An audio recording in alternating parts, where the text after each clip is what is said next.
இன்னைக்கு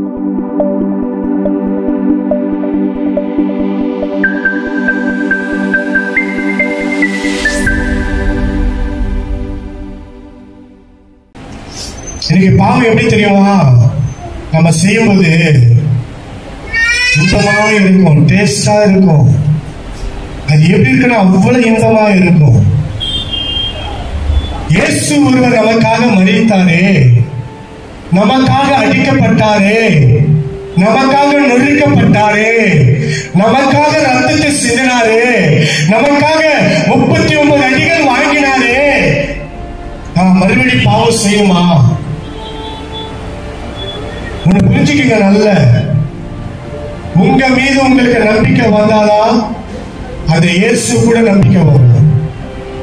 உங்க மேல உங்களுக்கு நம்பிக்கை வரலன்னா ஒரு கால நம்பிக்கை ஆண்டவர் கொடுக்கவே மாட்டாரு. நான் ரட்சிக்கப்பட்ட, உண்மையா ரட்சிக்கப்பட்டேன் அப்படின்னு உங்க உள்ளத்தின் ஆழத்திலிருந்து எப்ப நீங்க அந்த வார்த்தை சொல்றீங்களோ அப்பதான் உங்களுடைய வாழ்க்கையில என் தேவன் பெரிய காரியத்தை செய்ய என் தேவன் வல்லவராக இருக்கிறார். கரங்களை தட்டி தேவனை பயன்படுத்துவோமா? ஹல்லேலூயா, ஹல்லேலூயா. இன்றைக்கு என்னோட நீ பரதேசிலே இருப்பா. யாருக்குமே கிடைக்கலங்க அப்படிப்பட்ட பாக்கியம். பைபிள்ல யாருக்குமே கிடைக்கல. இந்த பைபிள ஃபுல்லா நீங்க படிச்சு பாத்தீங்கன்னா இயேசு இடத்துல உடனே ஒரு செகண்ட்ல கேட்ட மாத்திரத்திலே ரட்சிப்பு பெற்றுக்கொள்ள சொல்ல பார்த்தா இந்த ஒரு மனுஷன் மட்டும்தான். அடியானை நினைத்தரணும். நம்ம தாழ்மைப்படணும், ஜெபிக்கும் போது தாழ்மைப்படணும். இயேசுடைய சாயலை தரித்துக் கொள்ள வேண்டும்.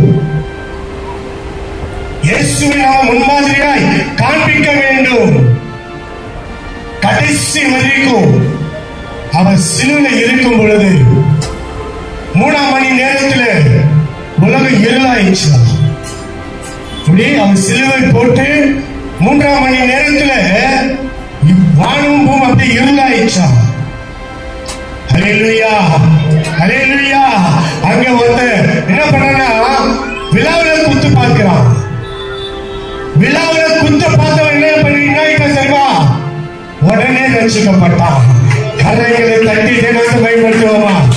அங்கே கூட ஆண்டவர் என்ன பண்ணார் பாருங்க, 2 பேர் ரட்சிக்கும்படிக்காக.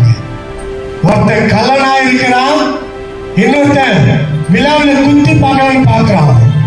அதை குத்துற உடனே அவன் அப்படியே நடுங்கி கீழே விழுந்து அழுகுறான். உடனே ரட்சிக்கப்பட்டான். அப்படிப்பட்ட ரட்சிப்பு நீயும் நானும் பெற்றுக்கொள்வர்களா இருக்க வேண்டும்.